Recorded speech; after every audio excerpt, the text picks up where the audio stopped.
Tapi emang gimana sih kondisi Sundaland sebelum jadi wilayah kepulauan kayak sekarang? Sampai kemudian di tahun 2015, waktu ada proyek ngebikin pulau buatan di Laut Jawa, di situ salah satu geolog yang jadi konsultan proyek ini, Harold Burgess, dia tuh punya feeling kalau tanah kerukan yang dipakai buat ngebikin pulau buatan ini tuh mengandung banyak fosil penting.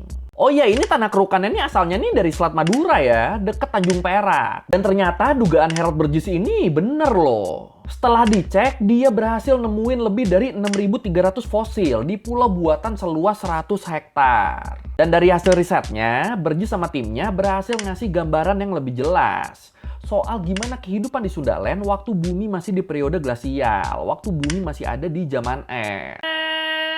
Dari hasil studi Burgess ini ditemuin fakta kalau Sundaland tuh dipenuhi sama vegetasi terbuka dan punya iklim yang relatif kering. Vegetasinya tuh kayak semacam savana gitu, kayak semacam padang rumput gitu, yang kehidupannya bergantung sama keberadaan sungai-sungai besar. Dan yang menarik nih, kalau dilihat dari temuan fosilnya, dulunya daratan Sundaland, khususnya di Jawa, itu tuh dihuni sama berbagai megafauna loh, dihuni sama binatang-binatang gede. Kayak Bospaleosondaichus atau banteng purba, terus Bubalus paleocarabao atau kerbau purba, sama beberapa spesies gajah purba dari kelompok Stegodon dan Elephas. Dan ini ngebikin 50% daratan Sundaland yang lebih rendah itu jadi tenggelam.